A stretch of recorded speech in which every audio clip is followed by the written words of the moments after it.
Welcome to Mr. Vault Stories. Today, dive into Betrayal on the Midnight Express, a riveting mystery set aboard a luxurious train where every polished surface hides secrets and every shadow whispers betrayal. Follow the methodical deductions of Hercule Poirot and the reflective insights of Captain Hastings as they unravel a meticulously staged murder, exposing long hidden grudges and fractured alliances. Get ready for a classic whodunit that will keep you guessing until the final reveal. Enjoy the story. Chapter 1. All aboard the Midnight Express. On a brisk autumn evening, the Grand London station buzzed with anticipation as the Midnight Express prepared for departure. The station's marble floors and soaring ceilings, lit by the soft glow of gaslight, set the stage for what promised to be an unforgettable journey. I, Captain Hastings, found myself once again at the heart of intrigue, this time aboard a luxurious train that seemed designed for both elegance and enigma. In the midst of the hustle, my attention was drawn to a most distinguished figure, Hercule Poirot. Standing with impeccable posture and a meticulously groomed mustache, his observant eyes missed nothing. "Ah, Hastings," he greeted with a refined, his tone warm yet perceptive. "I sense that tonight even the shadows have a story to tell." His remark, though brief, hinted at the subtle layers that would soon unravel. Before we could settle into our respective compartments, introductions were made with all the formality that the occasion demanded. Among the gathered passengers was Lady Evelyn Pembroke, resplendent in her tailored evening gown, her graceful features tempered by an air of quiet melancholy. "Good evening," she offered, her voice soft yet tinged with restraint, as if guarding a secret. Nearby, Colonel Sebastian Hargrave cut a formidable figure in his sharply pressed uniform. His stern countenance and measured manner spoke of discipline and unspoken memories of battles past. Mr. Franklin, ever the amiable conversationalist with a ready smile, mingled politely but with a guarded glimmer in his eye, a hint that not all was as light as it appeared. And then there was Miss Lucia Bellini, whose delicate beauty and enigmatic smile suggested that she too carried stories best left unsaid. With all aboard, the Midnight Express began its slow departure. The train itself was a marvel of refined craftsmanship. Plush compartments adorned with intricate wood paneling, soft velvet seats, and the gentle hum of a well-tuned engine. Outside, the countryside unfolded as a tapestry of shadow and light, the rolling hills and scattered trees illuminated intermittently by the moon's silver glow. As the train glided away from the station, conversations filled the air, each exchange a blend of polite pleasantries and fleeting, guarded remarks. In one such corridor, I overheard Lady Pembroke confiding to a companion, "I often wonder if the night holds more secrets than the day ever could." Her tone, half wistful and half apprehensive, lent a mysterious depth to her character. Not far away, Colonel Hargrave exchanged a curt word with Mr. Franklin about the reliability of the train's security, his tone clipped and formal, a conversation that hinted at more than mere procedural caution. Poirot, ever observant, took a moment to address me quietly as we strolled along the corridor. "Hastings, notice the way these polished walls and gleaming fixtures seem to reflect more than just light. They reflect our hidden selves," he murmured. His words, delivered in that unmistakable, measured cadence, resonated deeply and set my thoughts adrift in contemplation. I couldn't help but feel that every subtle glance and minor inflection in our fellow travelers might hold the key to a mystery yet unsolved. Yet amid the refined clatter and murmur, an undercurrent of tension began to emerge. In the dining car, elegantly set with fine china and crystal, the atmosphere was punctuated by moments of silence that seemed too deliberate, too heavy with meaning. A server, passing a tray of tea, exchanged a brief knowing look with Mr. Franklin, a look that disappeared as quickly as it had appeared, leaving behind a lingering sense of misgiving. The compartment itself, with its soft lamplight and shadowed corners, felt less like a sanctuary and more like a stage upon which the human drama would soon unfold. I found a quiet corner near a window and took out my notebook, intent on recording every detail. The interplay of light and shadow outside as the train sped through the darkened landscape mirrored the dual nature of our fellow passengers. The polished surface hiding layers of private turmoil and unspoken betrayals. Poirot's presence, calm and exacting, ensured that no detail was overlooked. As we moved past a series of locked compartments, he paused at one door and lightly tapped on it. "Curious," he observed softly. "Even the smallest imperfection, a faint scratch on this polished wood, can reveal much about what transpires behind closed doors." His remark was both literal and metaphorical, setting the tone for a journey that would soon peel back the veneer of civility to expose the raw emotions and secrets beneath. A moment later, the train's gentle sway was interrupted by the sound of raised voices in a nearby corridor. Rushing towards the disturbance, Poirot and I discovered a small group of passengers huddled in anxious conversation.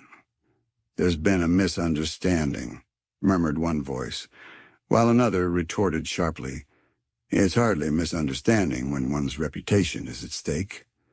The brief exchange, though muted, left an impression, each word laced with a hint of scandal that would, no doubt, ripple through the remainder of our journey. Returning to my cabin after the commotion, I found a rare moment of solitude. I sat at my desk, a scratch of my pen punctuating the quiet, as I recorded the evening's impressions. It struck me that the Midnight Express was not merely a means of travel, but a microcosm of society. Each passenger a character in their own right, carrying their own burdens, secrets, and subtle ambitions. The train, with its confined space and unyielding movement, was bound to reveal these hidden facets in time. Poirot joined me a short while later. "Hastings," he said with a slight smile that belied the intensity in his eyes, "it is not enough to simply observe. One must understand.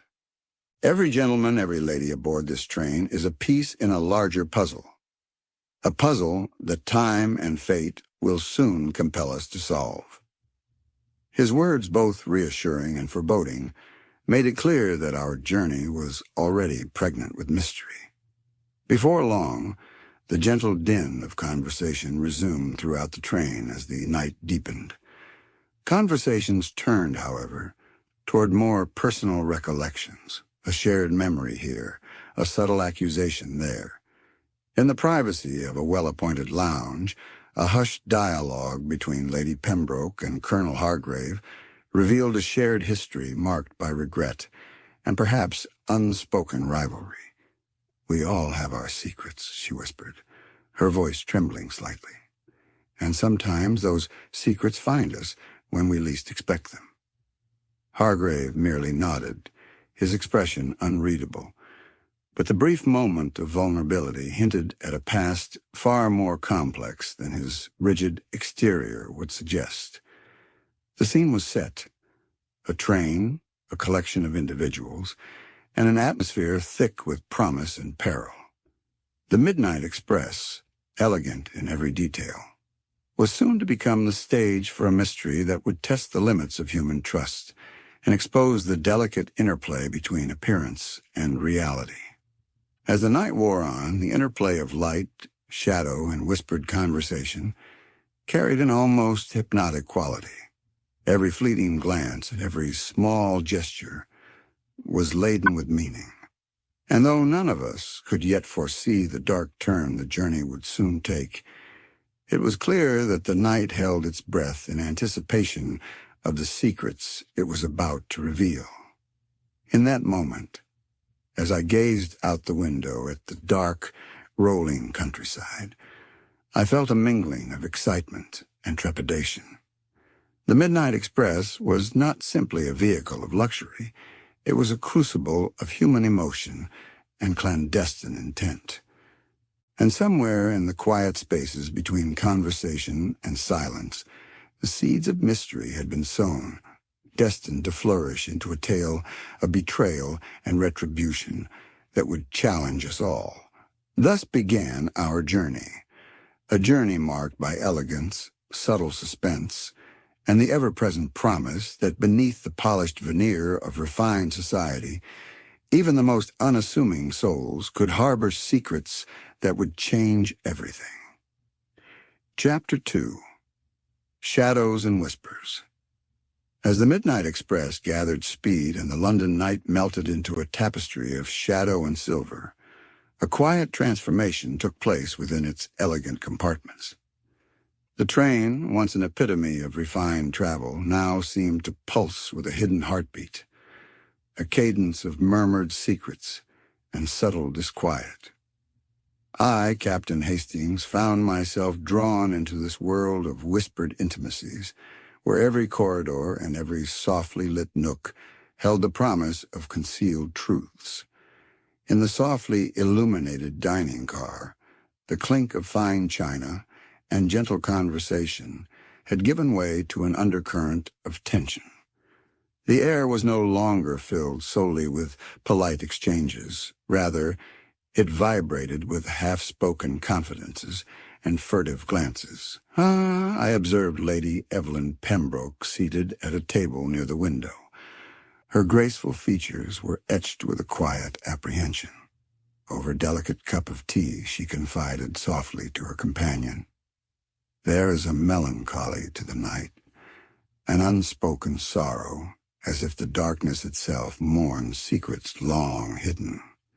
Her words, tender yet laden with meaning, hinted at a past of quiet betrayals and unhealed wounds. Not far away, Colonel Sebastian Hargrave maintained his characteristic reserve.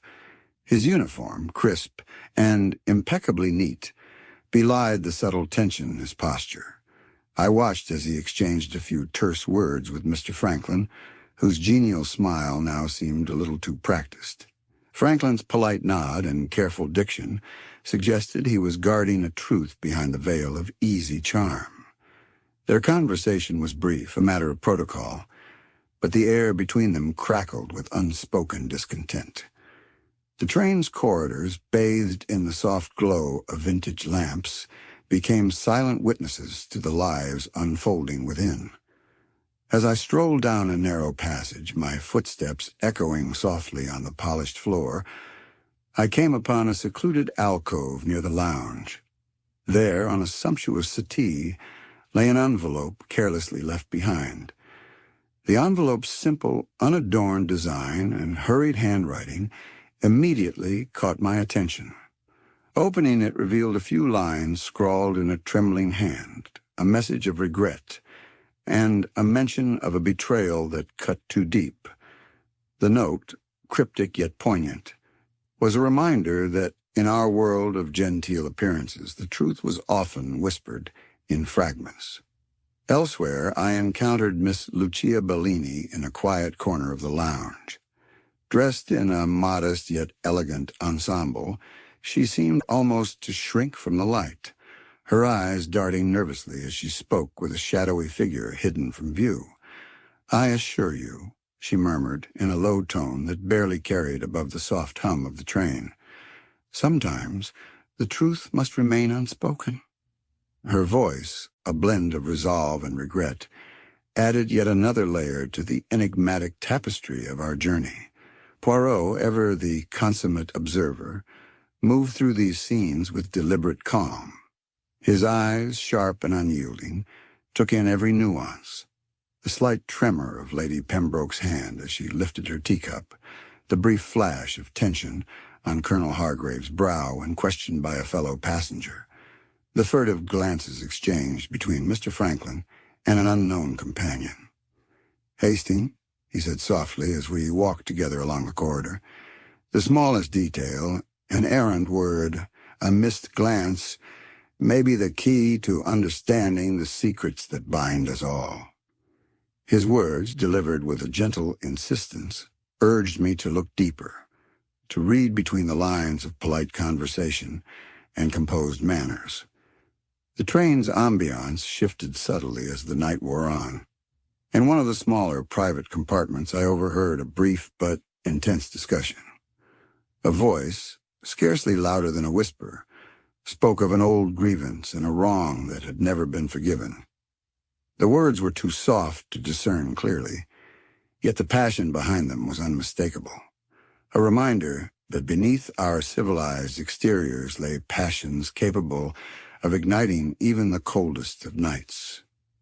Returning to the dining car, I noted how the interplay of light and shadow seemed to mirror the inner lives of our fellow travelers.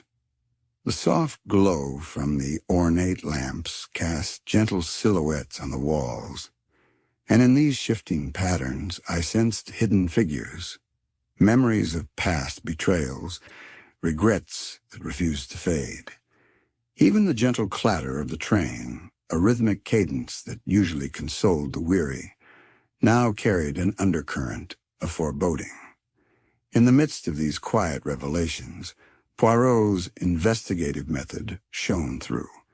He took time to speak with each passenger individually, asking questions with a kindness that belied the precision of his inquiry. When he returned to speak with Lady Pembroke, his tone was soft but pointed. "Madam," he said, "I have noticed that your thoughts seem troubled this evening. Might I inquire whether there is a matter from your past that weighs upon your heart?" Her eyes, wide and vulnerable, flickered with a guarded sadness as she replied, "There are memories that one cannot escape, Monsieur Poirot." Though her answer was brief, it carried a depth of emotion that resonated with the unspoken promise of secrets yet to be revealed. Colonel Hargrave, too, was not immune to Poirot's probing. In a quiet exchange away from prying ears, the colonel admitted in measured tones that there had been moments of distraction, brief but potentially significant lapses in his otherwise unbroken vigil. "I must confess," he murmured, "that even a man of my discipline can be unsettled by the unexpected." His words, delivered with an air of reluctant honesty, hinted at complexities that went far beyond simple duty. In the corridor near the lounge, Mr. Franklin's demeanor shifted when he found himself cornered by Poirot's inquiries. "Monsieur Franklin," Poirot observed gently, "the narrative you provided appears flawless, yet there is a pause, a missing detail that one cannot help but notice. Could you perhaps shed light on that moment of silence?" Franklin's smile wavered, and he replied in a tone that was both apologetic and evasive. "I fear that in recounting the evening's events, I may have omitted a trivial matter that, in retrospect, seems rather important." His admission, though slight, lent weight to the idea that every detail, however insignificant it might seem, played a part in the unfolding mystery. Throughout the night, as the train pressed onward into the darkened countryside, the interplay of whispered conversations and subtle observations began to weave a tapestry of quiet suspicion. Each of us was a keeper of secrets, a bearer of silent truths.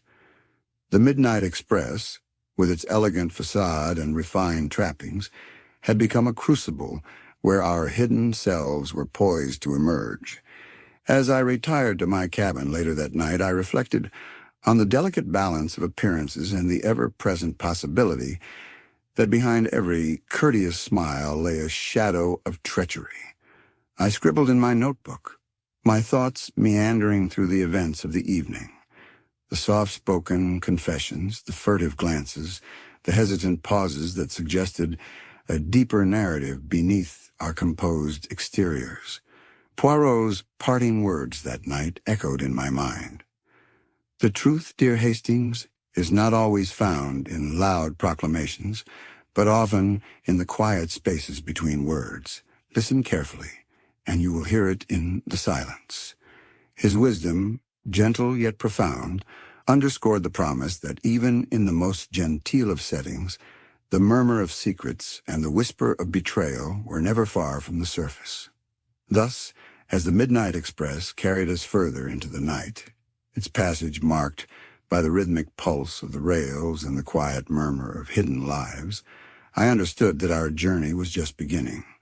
The shadows and whispers of that evening had laid the groundwork for mysteries yet to be solved, a delicate, intricate prelude to the drama that awaited us in the coming hours. And so, with a mixture of apprehension and quiet resolve, I closed my notebook, ready to record the next chapter of this unfolding enigma. Chapter 3. The Grim Discovery. Dawn's first light crept tentatively over the horizon as the Midnight Express continued its relentless journey through the misty English countryside. The gentle hum of the engine had barely subsided from the quiet murmur of the night when an unsettling discovery shattered the fragile calm that had enveloped our train. I awoke before the customary hour, an inexplicable restlessness urging me to wander the silent corridors. The early morning light, diffused through the frosted windows, cast long, somber shadows along the polished floor. It was in one such corridor, a narrow, secluded passage seldom frequented by our fellow travelers, that I first encountered the scene that would alter the course of our journey. A door stood ajar, its creaking hinge an unbidden herald of the horror within. Stepping cautiously inside, I was struck by an eerie stillness. In the softly illuminated compartment, the scene was disturbingly arranged. A body lay against the wall on a richly patterned carpet, positioned with an almost deliberate precision that belied the chaotic nature one might expect from a violent struggle. The victim's features were obscured by the interplay of light and shadow, yet the tranquility of their expression was chilling in its contrast to the stark finality of death. Around the body lay a scattering of personal effects, each item arranged as if by an unseen hand.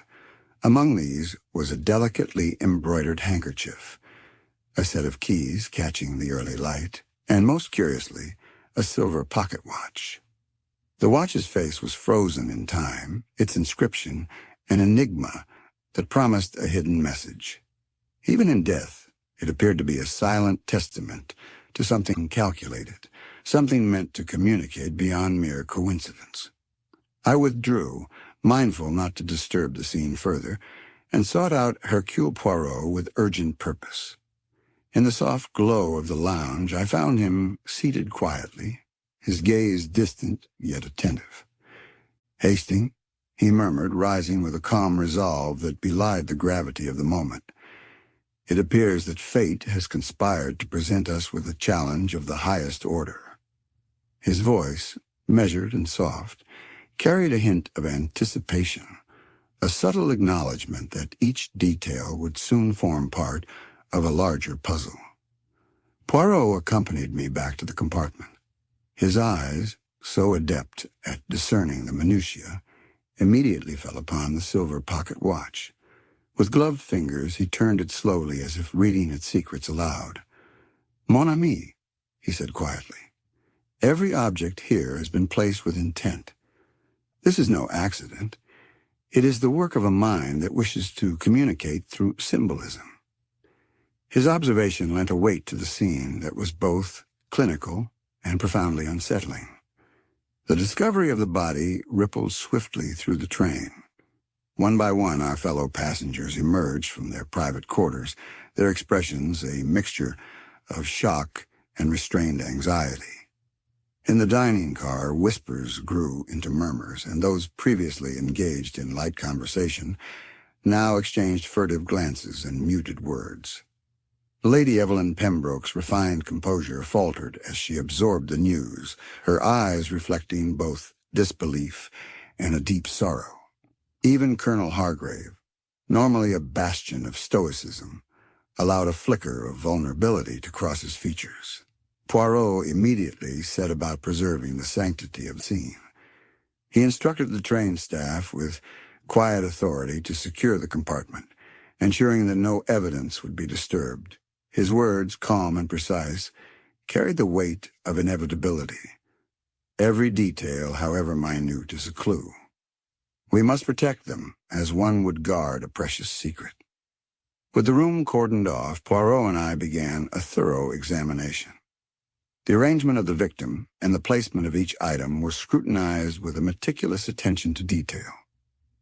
"Hastings," he said, holding the watch aloft for a moment, "observe how the hands of time are fixed, a symbol, perhaps, of a moment that cannot be reclaimed, a moment of betrayal." His musings, as always, were both poetic and incisive, challenging me to look beyond the obvious. I found myself taking copious notes, my pen scribbling down every observation. The positioning of the body, the peculiar order of the scattered effects, even the subtle interplay of light and shadow on the walls. There was a sense of grim artistry to the arrangement, as if the killer had intended not only to take a life, but also to leave a message, a riddle for those capable of deciphering it. The atmosphere in the compartment grew heavy with unspoken questions. Who was the victim, and what connection did they have to the group? And more pressingly, who among us would be capable of orchestrating such a deliberate act? Each answer seemed to invite a multitude of new questions, each clue a stepping stone into an increasingly complex labyrinth of motive and opportunity. In the quiet moments that followed our initial survey, I noticed the subtle nuances in the reactions of those who had gathered nearby. Lady Pembroke's eyes, once shimmering with refined sadness, now held a glimmer of something harder, perhaps a fear of secrets unspoken. Colonel Hargrave's rigid posture seemed to soften, just imperceptibly, as though he too bore the weight of an unspoken connection to the tragedy before us. Even Mr. Franklin's easy manner had been replaced by a cautious reserve, his usually confident smile now tinged with anxiety. Poirot's approach was methodical and deliberate. He continued his examination, his keen eyes not missing the slightest detail, the fine engraving on the watch, the almost imperceptible shifts in the victim's posture, the way the handkerchief lay as if deliberately placed. "It is as if the murderer wished to stage this scene," he remarked softly, his voice echoing the hushed compartment. "Every item tells a story of betrayal, of hidden resentments, and of secrets long buried." Outside the compartment, the train's atmosphere had shifted palpably. Conversations that had once meandered through the realms of polite banter now carried a note of urgency, as if everyone sensed that the normal order of our journey had been irrevocably disturbed. In the dining car, a subdued tension hung in the air, a collective awareness that beneath our polished exteriors, each of us harbored our own concealed truths. As the morning progressed and light grew steadier, Poirot's calm insistence on uncovering every detail set the tone for the investigation. He continued to question those present, not with the force of accusation, but with a measured, inquisitive manner that compelled even the most reticent to reveal something of their hidden lives. His questions were gentle yet probing.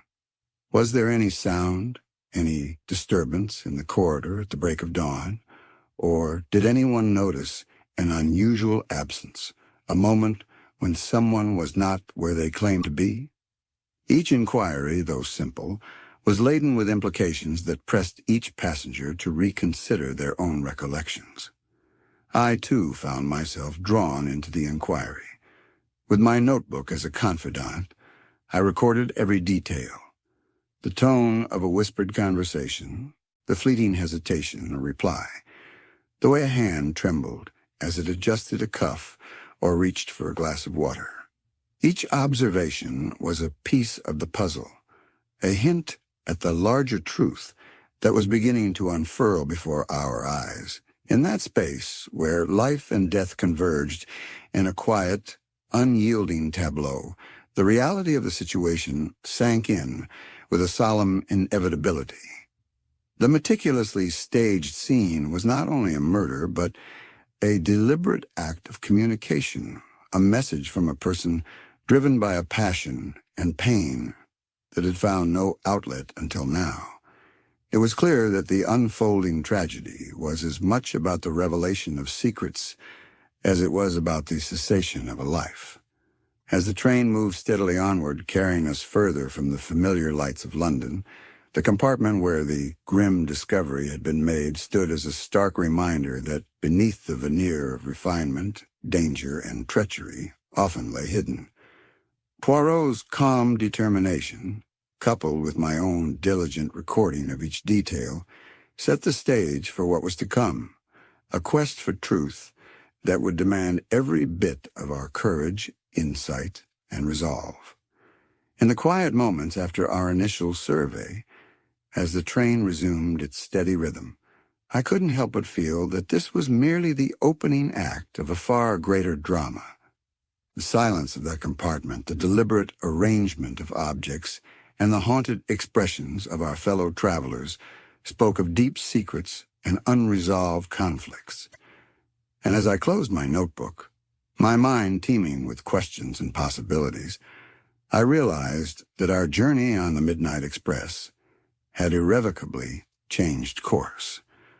The grim discovery was not an isolated incident. It was a catalyst that would unravel the carefully constructed facades of each passenger, exposing hidden betrayals and long-forgotten grievances. And in that unfolding narrative, every detail, every whispered confession, every fleeting glance would prove to be a vital clue in the relentless pursuit of truth. Chapter 4. Clues in the night-night had deepened into a velvety darkness by the time the train's rhythmic chugging seemed to echo secrets down every corridor.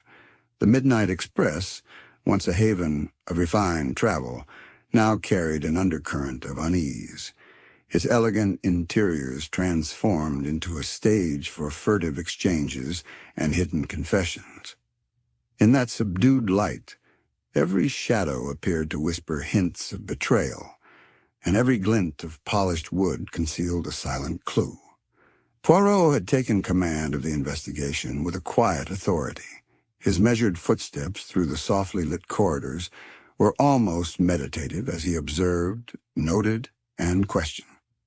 In the dining car, a space that had once resounded with lively conversation, an air of cautious silence now prevailed. The gleaming silverware, the delicately patterned tablecloths, and the soft clink of cutlery all seemed to participate in a tacit ritual of secrecy. I recall how, while strolling along a narrow passage, I noticed Poirot pausing before a row of locked compartments, his eyes, ever so observant, fixed on a slight, almost imperceptible scratch on the polished wood of a doorframe. "Hastings," he murmured, his tone both gentle and incisive. "Even a trivial aberration may betray a hidden truth." It was as though the train itself were complicit, a silent archivist of clandestine happenings.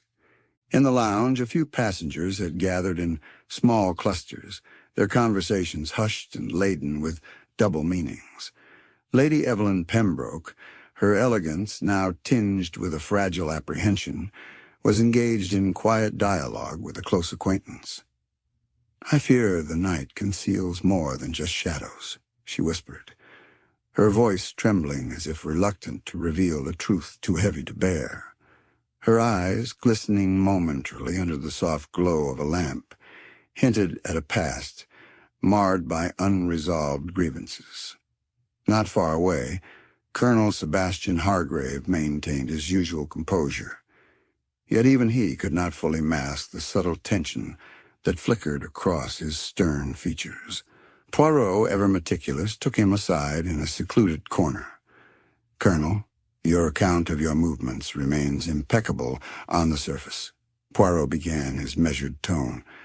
"But there is that fleeting moment, a lapse, if you will, that begs further explanation." The colonel's eyes narrowed ever so slightly, a single hesitation betraying a conflict that he would not readily confess. In a quieter alcove near the lounge, Mr. Franklin's normally affable mien had given way to an uneasy reserve. As Poirot gently probed into the details of Franklin's recollections, it became evident that his narrative, though fluent and detailed, contained subtle pauses and omissions.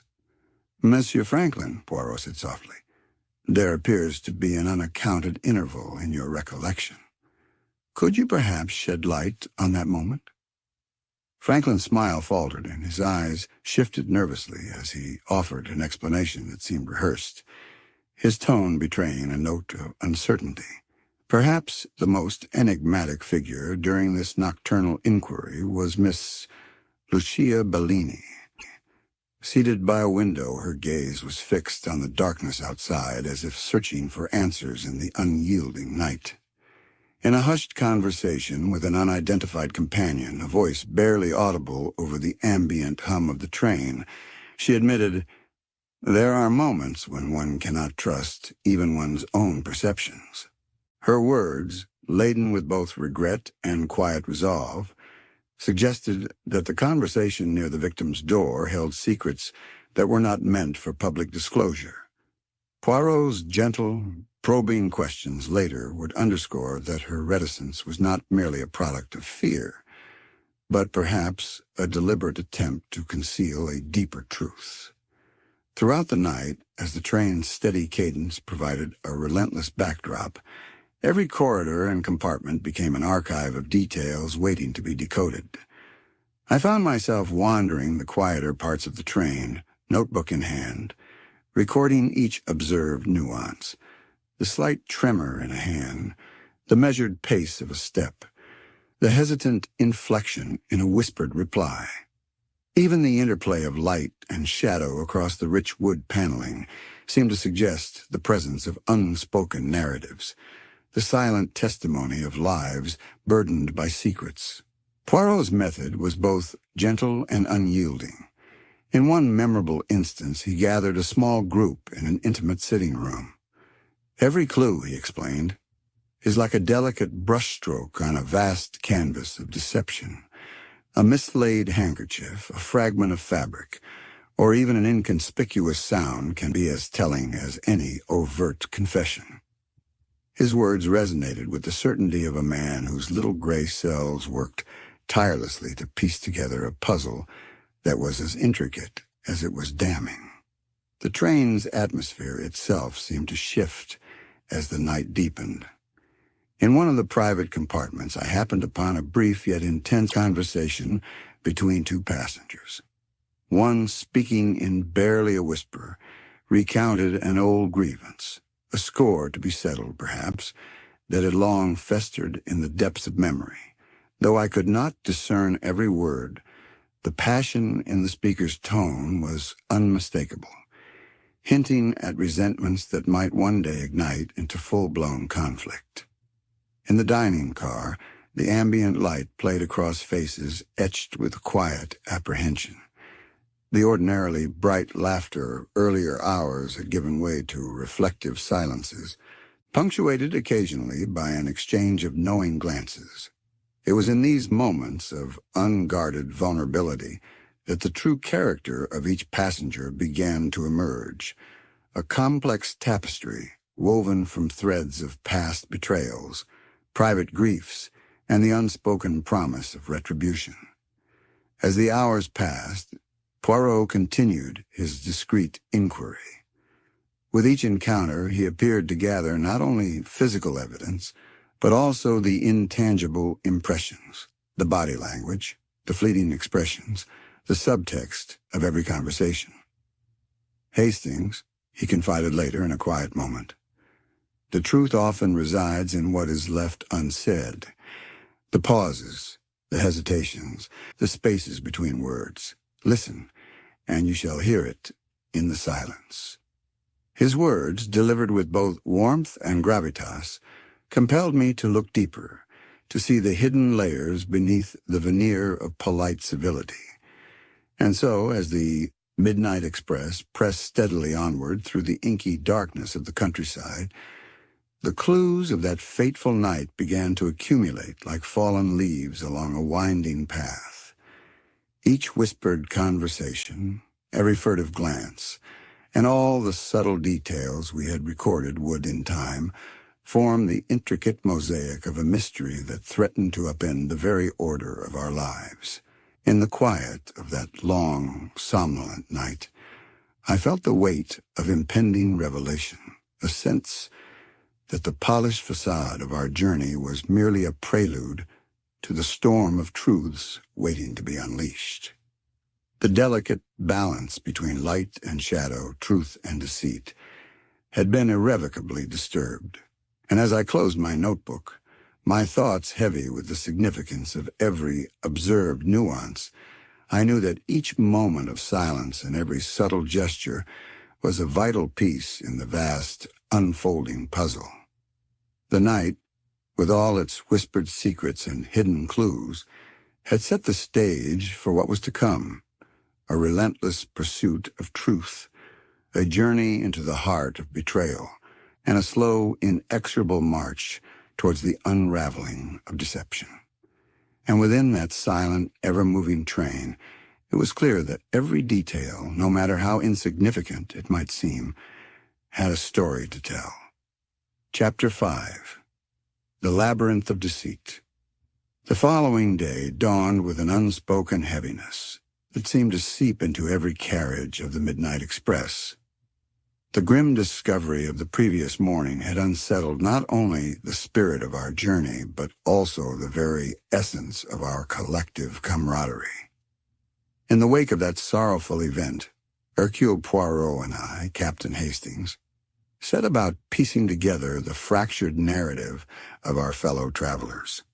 Every whispered word and fleeting glance now bore the weight of concealed truths, and each of us appeared caught in a labyrinth of our own making. Our investigation began in the quiet intimacy of a private carriage, where Poirot's measured questions and his unfaltering gaze slowly coaxed forth the hidden layers of our passengers' accounts. It was with a calm determination that he first sought the recollections of Lady Evelyn Pembroke.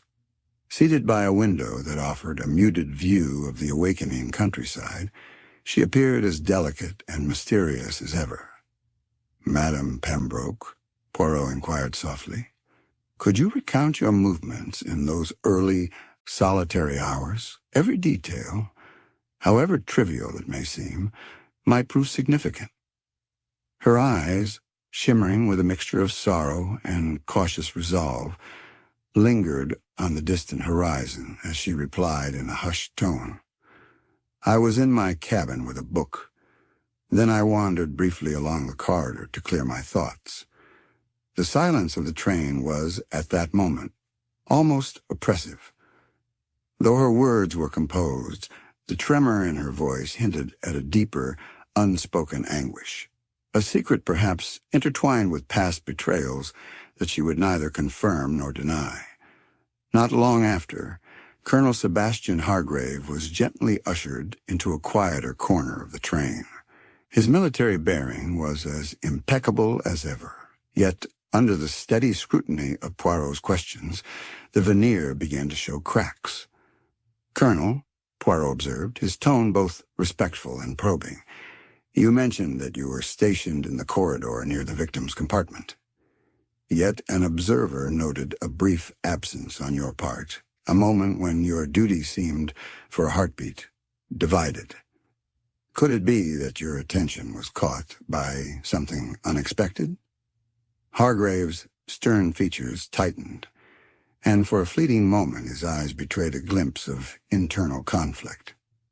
"I maintain that my duty was constant," he replied curtly, though his voice carried a subtle, unintentional pause, a hesitation that hinted at complexities too burdensome for a soldier's pride.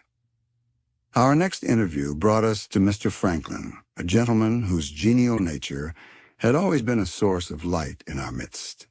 In a discreet alcove near the lounge, his narrative unfolded with an unusual precision. "I spent the hours in question in the lounge," he asserted, his tone confident yet oddly calculated. But as Poirot delicately prodded further, "There appears to be a gap in your timeline, Monsieur Franklin. Could you describe that interval?"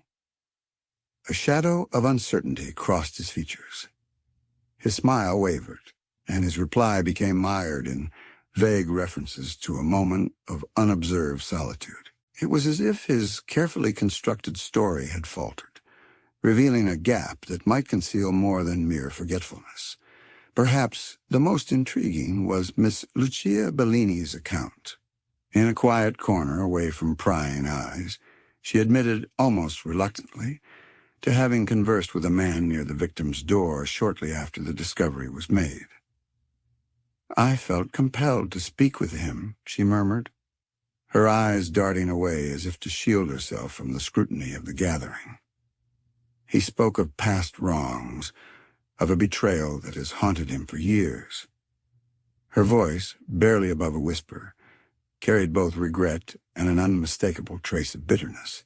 Poirot's gaze, as sharp as ever, noted every nuance, the way her gloved hands trembled, and how her eyes seemed to search the darkness for a forgotten truth. As the day unfolded, each conversation, each subtle admission, wove together into an intricate tapestry of motives and emotions. It became increasingly clear that our victim, whose identity was slowly coming into focus, had been at the nexus of many hidden grievances. In quiet exchanges with a discreet attendant, I learned of hushed quarrels and covert meetings among certain passengers, a network of old rivalries and resentments that lent an air of inevitability to the tragic events. Poirot's investigative style was methodical, his questions posed with both gentleness and unyielding precision. He explained, "Each misaligned detail, a pause in a narrative, a misplaced gesture, serves as a brushstroke in a larger portrait of deception." As he moved from one interview to the next, it was apparent that the labyrinth of deceit was not simply the product of a single act of malice, but the cumulative result of years of hidden betrayals and personal vendettas. The victim, it seemed, had become an unwitting catalyst, their life intertwined with each passenger's secret burdens. Throughout the investigation, I diligently recorded every observation in my notebook. I noted the slight quiver in Lady Pembroke's hand as she spoke of her solitary moments, the brief flicker of hesitation in Colonel Hargrave's eyes, the deliberate yet uncertain pauses in Mr. Franklin's narrative, and the soft, regretful tone in Miss Bellini's admissions. Every detail, no matter how minute, contributed to the complex mosaic of our inquiry. In one particularly revealing moment, Poirot gathered a small group of passengers in a secluded parlor. The room, bathed in the soft glow of a solitary lamp, took on an almost confessional air. "Mes amis," he began, his voice resonant and calm, "we are all connected by threads of old wounds and unspoken truths. It is the interplay of these hidden resentments that has, I fear, set us on the path to this tragic event." His words, delivered with the certainty of one who had already seen the faint outlines of the truth, were met with a heavy silence. Each passenger acutely aware of the vulnerabilities the master detective had so effortlessly laid bare. The labyrinth of deceit, however, was not limited to spoken words. The physical evidence itself, the silver pocket watch with its enigmatic inscription, the embroidered handkerchief, the subtle positioning of the victim's remains, spoke in volumes. Poirot often paused, letting his fingers trace the delicate etchings on the watch or the fine stitches on the fabric, as if by doing so he could unlock the narrative hidden within these silent artifacts. "Time," he remarked quietly to me one moment, "is both a witness and a participant in our misfortunes. It is immutable, yet it reveals the smallest lapses in our human frailties." By late afternoon, as the train continued its steady progress through a landscape bathed in an autumnal light, the threads of our investigation began to converge. The discrepancies in alibis, the cryptic messages hidden in the personal effects, and the heartfelt confessions of regret and anger were all pieces of a puzzle whose picture was becoming disturbingly clear. The victim was not an isolated casualty, but the focal point of a long accumulated web of personal betrayals, a nexus where grievances met retribution. As I reviewed my notes and listened to Poirot's steady reasoning, a somber truth emerged. The labyrinth of deceit we were navigating was as much about the inner lives of those aboard the Midnight Express as it was about the crime itself. The passengers, with their polished exteriors and genteel manners, were each burdened by secrets that had festered over time. In the confined space of the train, these hidden resentments were poised to erupt, transforming our luxurious journey into a crucible of human frailty and vengeance. And so, with each passing moment, the mystery deepened. The labored confessions, the subtle pauses, and the careful observations of a man like Poirot were not merely an investigation. They were an unveiling of the human condition in its most intricate and painful form. The labyrinth of deceit was not a simple maze to be solved by logic alone.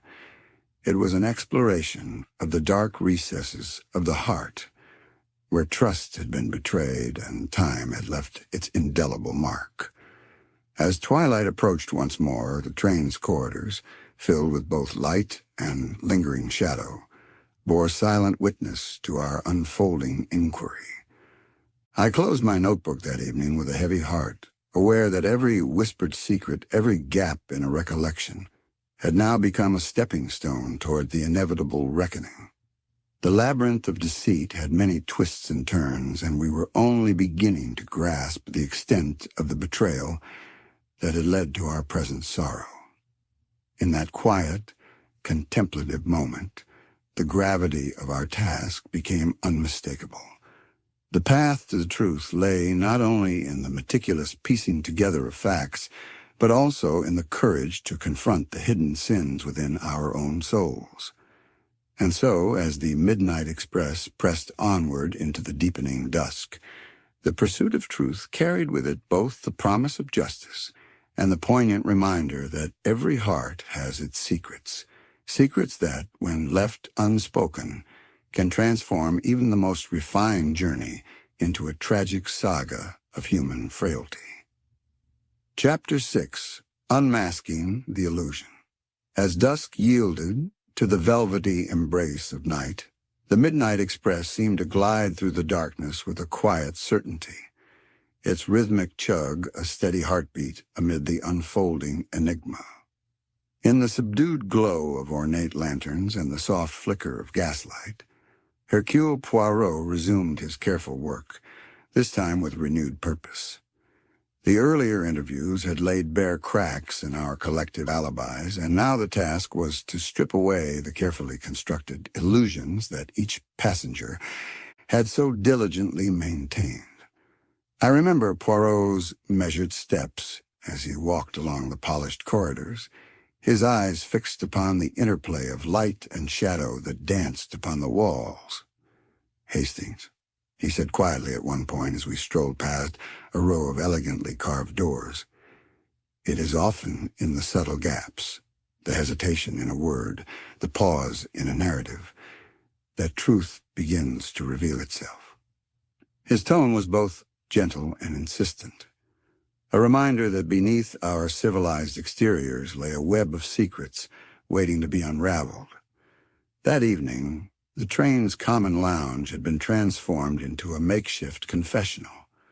Soft violins played in the background, their melancholic strains mingling with the low hum of hushed conversations. It was here, in this intimate setting, that Poirot gathered the principal players once more. Seated in a semicircle, each face bore the marks of fatigue and anxiety, a silent acknowledgement that our polished lives were now stained with suspicion and regret. "Mes amis," Poirot began, his voice resonating with a quiet authority, "the masquerade of civility that we have so carefully maintained is beginning to crumble. Every incongruity in your recollections, every unguarded gesture, has been a brushstroke upon the canvas of this mystery. Tonight we shall unmask these illusions, for it is in the bare truth that justice must ultimately prevail. He addressed Lady Evelyn Pembroke first. With a trembling elegance, she recounted her recollection of that fateful morning, the solitary moments in her cabin, the brief walk in the corridor where she had sought respite from her troubled thoughts. Yet Poirot's discerning gaze had noted a subtle inconsistency, a pause in her narrative, a moment of hesitation when she described her movements. "Madame Pembroke," he inquired softly, "your recollection of time falters for but an instant. Was there not a moment when you found yourself drawn elsewhere, perhaps by a memory or a sudden disquiet?" Her eyes widened momentarily, and though she denied any deviation, the tension in her posture betrayed a deeper unease. Next came Colonel Sebastian Hargrave. His stoic bearing had long been his shield, yet under Poirot's unwavering scrutiny, even the stern colonel could not entirely conceal a flicker of uncertainty. "Colonel," Poirot pressed in a tone that was both respectful and probing, "you maintained your watchful duty in the corridor, yet an observer noted your brief absence, a moment, it seems, when your attention was diverted. Could it be that a personal matter momentarily clouded your judgment?" Hargrave's jaw clenched, his eyes darkening in a brief flash of conflict before he offered a terse denial. The silence that followed was pregnant with the implication that even a man of his discipline might be fallible when haunted by hidden grievances. Turning his attention to Master Franklin, Poirot's inquiry took on an air of gentle interrogation. "Monsieur Franklin, your account of a leisurely interlude in the lounge is most detailed. However, there exists an interval in your narrative, a gap, an unaccounted moment. I ask you, what occurred during that lapse?" Franklin's confident smile faltered as he searched for words. His voice, usually as warm as his presence, now wavered slightly. I must have stepped away for a moment to gather my thoughts," he replied, his tone strained, leaving behind an echo of uncertainty that could not be easily dismissed. Then came the delicate case of Miss Lucia Bellini. Always the enigma, her quiet grace was now tinged with an unmistakable strain of inner conflict. In a low, almost inaudible tone, she confessed that she had spoken briefly with a mysterious gentleman near the victim's door, a conversation that seemed to be charged with unspoken resentment. "I felt compelled to confront an old grievance," she murmured, her eyes lowered as if shielding a painful memory. There was something in his tone, a bitterness that mirrored my own regrets. Poirot's eyes shone with a penetrating understanding, as if he could see the hidden scars that lay beneath her refined exterior. As the evening deepened, the physical evidence around us seemed to echo the emotional dissonance. The silver pocket watch, with its enigmatic inscription, lay as a silent testament to time lost and moments irretrievable. Poirot's gloved fingers traced its delicate engravings, his mind connecting its cryptic message with the inconsistencies in our recollections. "Time, dear Hastings," he remarked quietly as we examined the artifact in the soft light of a side alcove, "is the most impartial of observers. It captures every lapse, every fleeting moment when truth escapes our grasp." I spent long moments by his side, scribbling down every nuance in my notebook, the tremor in a hand, the faltering inflection in a reply, the unintentional shift of a gaze that spoke volumes more than words ever could. Each detail was a piece of the larger mosaic, a clue that promised to reveal the hidden depths of betrayal and regret that had set this tragic chain of events in motion. In a brief recess from the interrogations, Poirot and I retreated to a quiet compartment, where the only sound was the soft clatter of the train against the tracks and the distant murmur of the night. "Hastings," he said, his voice reflective, "what we see before us is not merely a collection of fragmented testimonies, but rather a portrait of human frailty. In our desire to protect our reputations, we have constructed elaborate facades that now crumble under the weight of truth." His words resonated deeply, for in that moment I understood that the labyrinth of deception was not an external construct, but a reflection of the inner turmoil that each of us had long concealed. Poirot's method was a masterful blend of gentle inquiry and relentless logic. He reassured us that the truth, however painful, was the only path to restoration not only of justice, but of the integrity of our souls. In unmasking these illusions, he intoned, we do not merely reveal the culprit, but we also confront the darker aspects of our own nature. His declaration was not an indictment, but a call to embrace the messy, unvarnished reality that lay beneath our cultivated exteriors. By the time the train's interior had dimmed into a contemplative hush, the threads of deceit were slowly being gathered into a coherent tapestry. Every inconsistency, every pause, every unintentional gesture had been catalogued with the precision of a master detective. The illusion of order was steadily giving way to the raw, unedited truth, a truth that was as inevitable as the passing of time. As I watched the interplay of light and shadow across the faces of my fellow travelers, I could not help but feel that each of us was standing at the threshold of an irreversible revelation.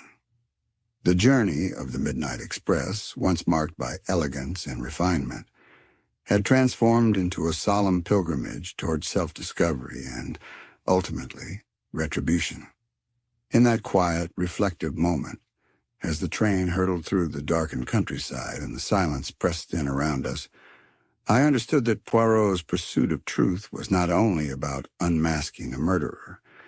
It was about unearthing the buried scars of betrayal that haunted each soul on board.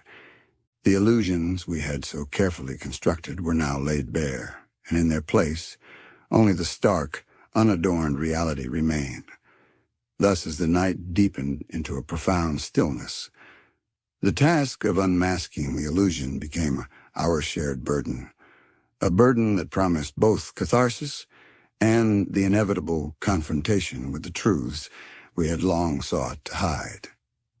And in that silent, relentless pursuit, the Midnight Express continued its journey, a journey towards the inevitable dawn of revelation, where every secret would be laid bare and every hidden truth would finally find its voice. Chapter 7.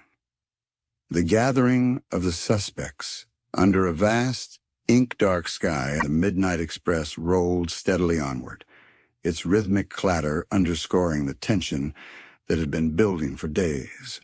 Tonight, the train's elegant dining car, usually a venue for quiet conversation and genteel repasts, had been transformed into a solemn arena, one where every polished surface and flickering candlelight bore witness to the unraveling of carefully guarded secrets. As the final hours of the investigation approached, Hercule Poirot summoned all the passengers to gather at the long, polished table in the dining car. One by one, each face that had been a study in composed refinement now betrayed hints of apprehension, regret, and, in some cases, veiled hostility. I, Captain Hastings, took my customary seat at Poirot's right hand, pen poised to capture every subtle nuance, every silent confession that might soon emerge. Lady Evelyn Pembroke was the first to arrive. Clad in an elegant evening gown that had lost some of its former brilliance, she walked with a measured grace, though her eyes flickered with uncertainty.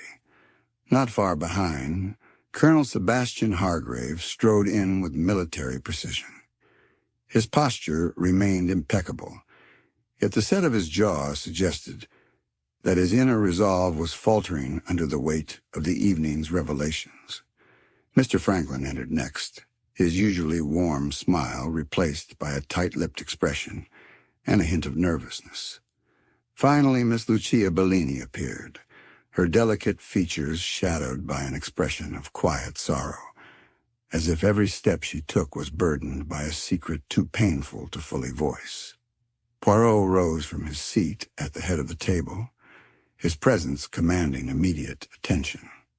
He surveyed the assembled group with his customary penetrating gaze, and for a moment the room fell into a silence so complete it seemed almost tangible. "Mesdames et messieurs," he began, his voice calm yet imbued with an unmistakable gravity, "we have reached the hour of truth. The events that have transpired aboard this train have been woven together by threads of betrayal, resentment, and a darkness that many of you have long kept hidden." His words were measured and precise, setting the stage for the unmasking of not only a murderer, but the very soul of each individual present. He then turned his attention to each suspect, beginning with Lady Pembroke. "Madam," he said softly, "you spoke of a solitary walk in the corridor at a critical hour. Yet I have observed that your recollection faltered at a certain moment, an interval, when your attention appeared divided. Pray, what might have drawn you away from the path you claim to follow?" Her eyes, already glistening with unshed tears, darted about nervously before she replied in a trembling whisper. I sought a moment's reprieve from my troubled thoughts. Nothing more." Her voice, though composed, did little to dispel the cloud of suspicion that now hung over her. Poirot's gaze then shifted to Colonel Hargrave. "Colonel," he intoned, "your duty in the corridor was as steadfast as one might expect from a man of your discipline. However, even the finest armor can crack under the strain of personal turmoil. An observer noted your brief absence, a fleeting lapse in vigilance. Can you explain this deviation?" Hargrave's expression tightened imperceptibly. For a long moment he said nothing. Finally, in a voice that betrayed a hint of internal conflict, he murmured, "A trivial distraction, I assure you. Nothing that warrants further inquiry." His curt denial, however, resonated with an unspoken admission, leaving a lingering impression of concealed disquiet. Poirot then addressed Mr. Franklin. "Monsieur Franklin," he said, his tone both kind and incisive, "your account of the evening is marked by an admirable attention to detail. Yet there exists a gap, an interval unaccounted for. What, may I ask, occupied those missing moments?" Franklin's usually confident smile faltered, and he hesitated, his eyes darting around the table as if searching for an escape. I must have briefly retired to my compartment to collect my thoughts," he offered lamely, a statement that seemed as much an attempt at reassurance as it was an admission of vulnerability. His response, though measured, did little to dispel the suspicion that now hovered over him. Finally, Poirot's attention rested on Miss Bellini. "Mademoiselle Bellini," he said softly, "your recollection of a conversation near the victim's door was both poignant and, I fear, incomplete. You spoke of an old grievance, a betrayal that has long haunted you.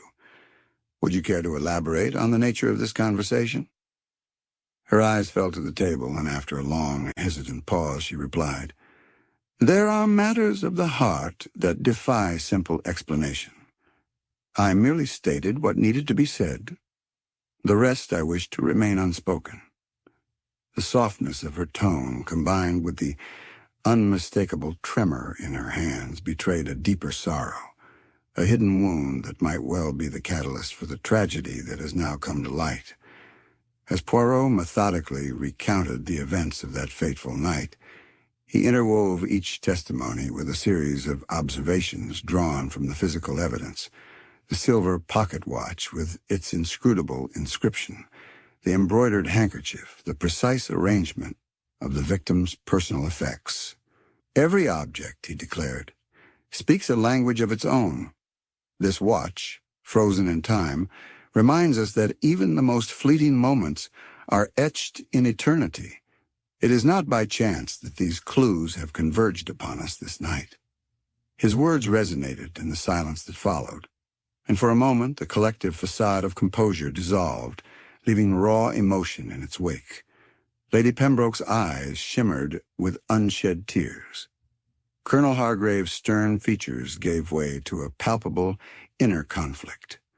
Mr. Franklin's countenance became marked with regret, and Miss Bellini appeared almost ethereal, her sorrow profound and her secrets laid bare.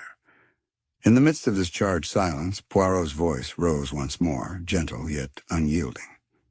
It is now clear to me that the tragedy we have endured is not the work of a random act of violence. No, this was an act of calculated retribution, born from years of unspoken betrayals and festering resentments. Each of you, in your own way, has contributed to the tapestry of secrets that has led us here tonight.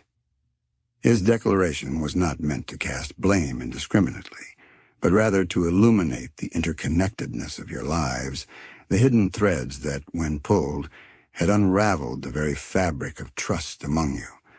As the weight of his words settled upon us, the dining car seemed to shrink, the polished surfaces reflecting back our own disquiet.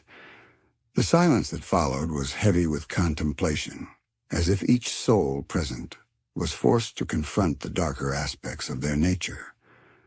Poirot's gaze swept over us, his eyes softening with an almost paternal understanding.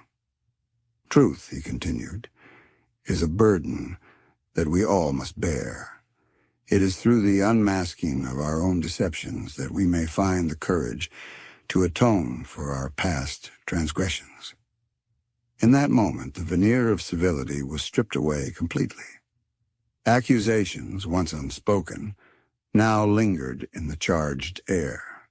The gathering of suspects had become a crucible in which every hidden flaw, every carefully concealed secret was brought to light. And as the midnight express surged forward into the darkened countryside, its destination uncertain, we found ourselves standing at the crossroads of fate, a place where the pursuit of truth would force us to reckon with the consequences of our own actions. For me, it was a moment of bitter revelation, a quiet acknowledgement that beneath the polished exteriors and genteel manners, each of us harbored wounds that had festered over time.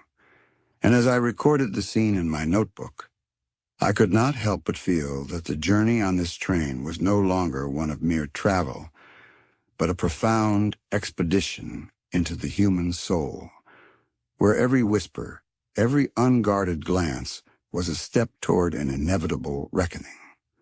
Thus, as Poirot's final words echoed in that intimate space, the truth stood unveiled, a truth as inexorable as the passage of time, and as deeply intertwined with our very being as the secrets we carried within. The gathering of suspects was complete, and in its wake, the path to redemption, and perhaps retribution, lay open before us all. Chapter 8. The unraveling of the deceit dawn broke slowly over the horizon as the midnight express plowed steadily through the quiet English countryside, its rhythmic chug a metronome marking the inexorable passage of time. In the private study, a sanctuary of dark wood paneling and soft lamplight, Hercule Poirot and I, Captain Hastings, gathered our thoughts after the tumultuous revelations of the previous night. The air was heavy with the residue of confessions, and every whispered admission from the gathering of suspects still echoed in our minds. It was now time to bring order to the chaos of secrets, to unmask the tangled web of betrayal and retribution that had led us to this irrevocable moment. Poirot's eyes, ever penetrating and calm, Fixed upon the assembled clues, the silver pocket watch with its cryptic inscription, the embroidered handkerchief, and every unintentional gesture and hesitation we had observed. "Mon ami," he said softly, almost to himself. Each of these objects, each fleeting moment, is a testament to the hidden passions that have driven us to this tragic juncture. It is time to read the final chapter of our collective tale. His voice, both tender and inexorable, filled the small study as if it were an invocation to truth. Drawing a deep breath, Poirot began to articulate the sequence of events with the clarity of a master storyteller. The murder, as it appears, was not a mere act of impulsive violence, but a carefully orchestrated response to long-standing betrayals. A punishment exacted in the name of justice for wounds that have festered far too long. His words, measured and deliberate, threaded together every fragment of evidence with the subtle precision of his little gray cells. I recalled, as if in a waking dream, the meticulous arrangement of the victim's personal effects, the pocket watch frozen in time, a relic that symbolized the irretrievability of that fateful moment, the scattered handkerchief, its delicate embroidery hinting at a past once marked by grace, now sullied by grief, and the positioning of the body itself, a tableau staged with a precision that left no doubt the act was meant to send a message. "Every detail," Poirot murmured, "has been set in place by a hand that wished to communicate without words." He continued, his gaze sweeping over the gathered memories of our journey. "Lady Pembroke, your solitary walk along the corridor was more than an escape from your troubled thoughts. It was a moment of vulnerability, a crack in your otherwise impeccable armor through which you inadvertently allowed fate to intrude." His eyes softened momentarily as they lingered on her tear-filled gaze, a silent acknowledgment of pain and regret that needed no further explanation. "Colonel Hargrave," Poirot pressed on, "your brief lapse of vigilance, a mere moment when duty was compromised, was observed by those who, like time itself, notice even the smallest deviations from perfection. It was in that fleeting interval that the forces of retribution found their mark, a mark that has now altered the course of your proud existence." The colonel's features, so long chiseled into stoic resolve, betrayed a flicker of internal anguish, a reluctant admission that even the most disciplined are not immune to the ravages of old wounds. "Monsieur Franklin, your narrative, so carefully constructed, contained an absence, a void in the continuum of your recollections. That gap, though brief, speaks volumes of an opportunity taken, of a moment when the natural flow of events was interrupted by an act of quiet malice." Franklin's eyes, once filled with confident ease, now shimmered with the weight of unspoken secrets that he could no longer conceal. "And finally, Mademoiselle Bellini," Poirot's tone softened, "your whispered confessions near the victim's door revealed more than you wished. In your soft tones and hesitant replies, there lay the echo of a profound betrayal, a grievance that has haunted you for years, feeding a quiet rage that culminated in tonight's tragedy." Bellini's voice, barely audible over the rhythmic clatter of the train, trembled as she accepted the truth inherent in his words, a truth that cut deeper than any accusation. In that solemn moment, the physical evidence was re-examined with newfound clarity. Poirot delicately held the silver pocket watch, its face a silent observer of lost time. "This watch," he declared, "is a symbol, a reminder that once time has passed, it can never be reclaimed.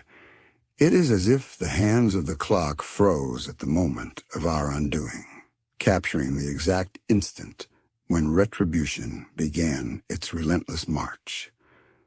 His words, steeped in both poetic melancholy and incisive logic, resonated in the stillness of the study.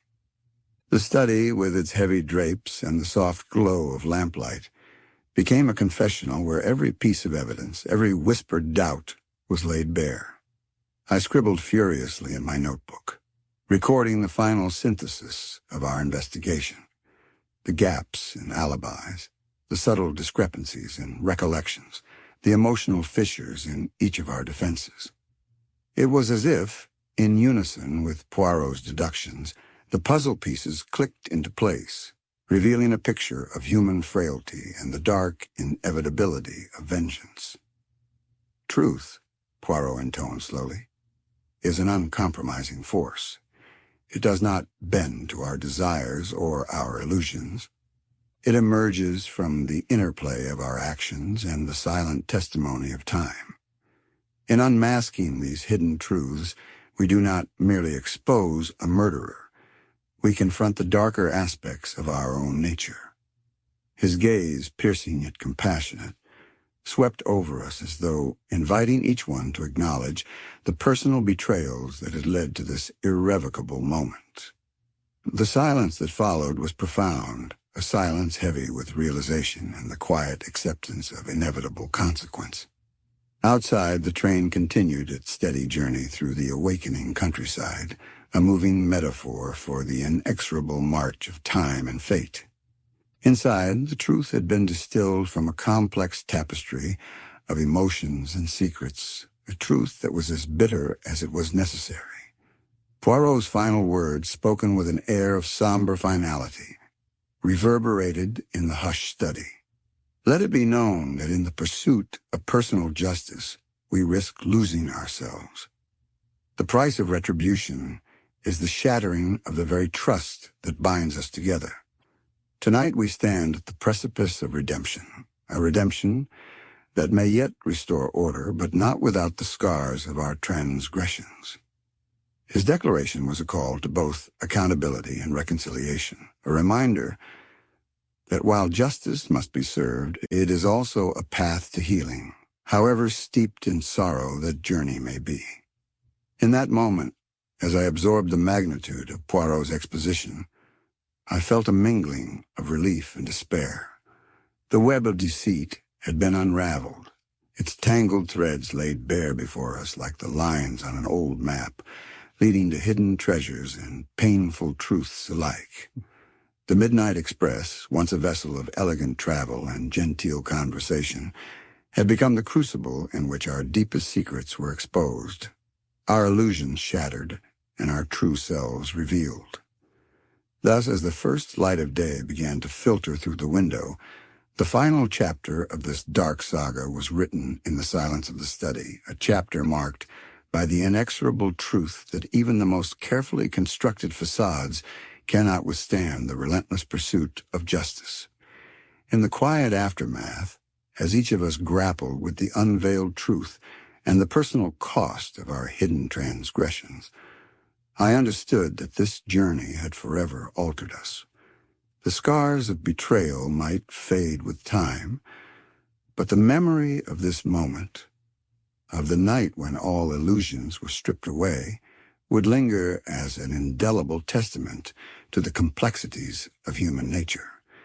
And so, as the train continued its onward journey into a bright yet uncertain future, the final unraveling of deceit served as both an end and a beginning in which we were forced to confront our own vulnerabilities, and an end to the era of secrets that had so long defined our path. In the heart of that quiet morning, as the world slowly awoke, the promise of redemption mingled with the ache of loss. The truth had been set free, irrevocable and unyielding, as eternal as the march of time itself.